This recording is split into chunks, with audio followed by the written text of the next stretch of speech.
Myndverk Bjarna byggja á vísindalegu kerfi sem myndbirtist í fögrum rósætluðum teikningum. Stofn kerfisins bendan, hugtak sem vísar í margar áttir.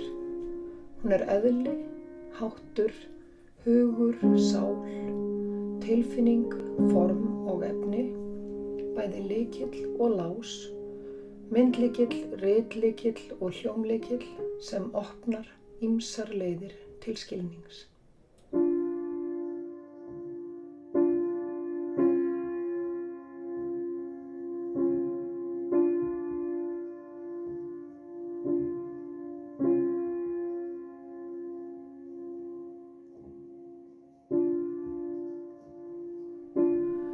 Vísirósin miðflötur þar sem myndvísi, tónvísi og rökvísi eiga samleið í tungumáli sem skipað niður í strangri reglu innan rýmisins. Það ríkir kjarninn í fínlegum línum, fjölbreyttum litum og hrynjandi orðanna.